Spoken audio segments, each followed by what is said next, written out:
Hello everyone, इस video के अंदर हम पढ़ने वाले हैं ohm's law in vector form या फिर relation between current density, conductivity and electric field. कि करंट डेंसिटी, कंडक्टिविटी और इलेक्ट्रिक फील्ड के बीच में क्या रिलेशन आने वाला है। क्लियर है? तो इसके अंदर सबसे पहले हम बात करते हैं कि करंट डेंसिटी क्या होती है, कंडक्टिविटी क्या होती है। तो देखो, करंट डेंसिटी की अगर हम बात करें तो करंट डेंसिटी को डिनोट किया जाता है, वो किया जाता है कैपिटल जे से।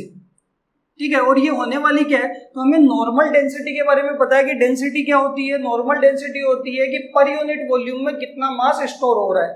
ठीक है, मास पर यूनिट वॉल्यूम।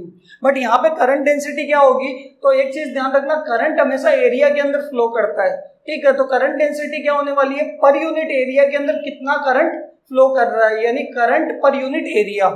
यानी जे बराबर आपके पास क्या आने वाला है, करंट आई और अपॉन में एरिया, ये क्या होगी, करंट डेंसिटी।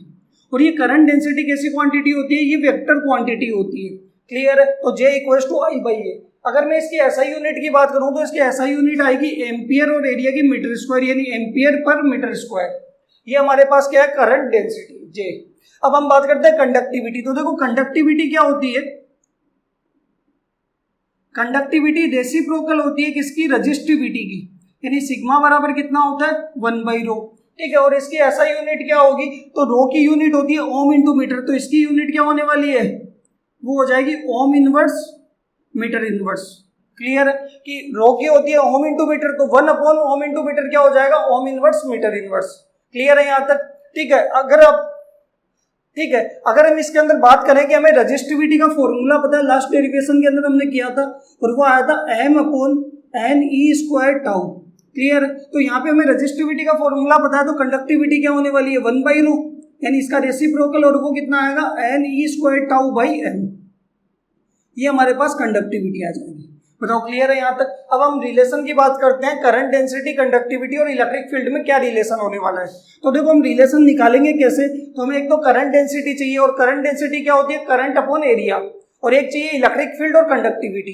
तो यहाँ सबसे पहले हम बात करते हैं कि हमें पता है करंट और ड्रिफ्ट वेलोसिटी में रिलेशन होता है, और वो होता है I equals to N E V D. और ड्रिफ्ट वेलोसिटी का फॉर्मूला हमें पता है इलेक्ट्रिक फील्ड की फॉर्म में होता है, और दोनों फॉर्मूलों से हम क्या निकालेंगे, इनके बीच में रिलेशन। तो सबसे पहले हम बात करते हैं relation between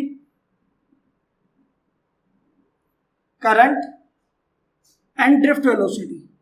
current and drift velocity में क्या रिलेशन होने वाला है, तो वो होगा I equals to N E A B D, और A से डिवाइड कर देंगे I को, तो हमारे पास आ जाएगा I by A equals to N E B D, और I बाई ए क्या होता है, J, यानी करंट डेंसिटी आ गई N E B D.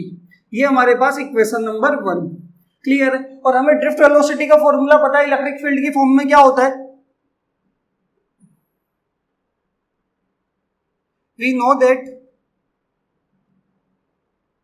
Drift velocity होगी Vd equals to E tau by M. यही होता है इक्वेशन नंबर 2।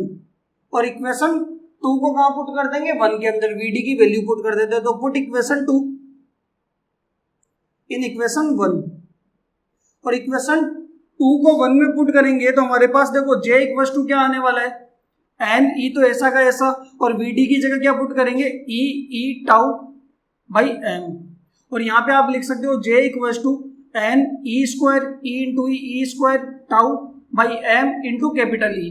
ठीक है, और इसको हम क्या लिख सकते हैं, ये हमारे पास आया था कंडक्टिविटी, 1/रो की वैल्यू कितनी आई थी, N E square tau by M. तो आप लिख सकते हो J equals to sigma E.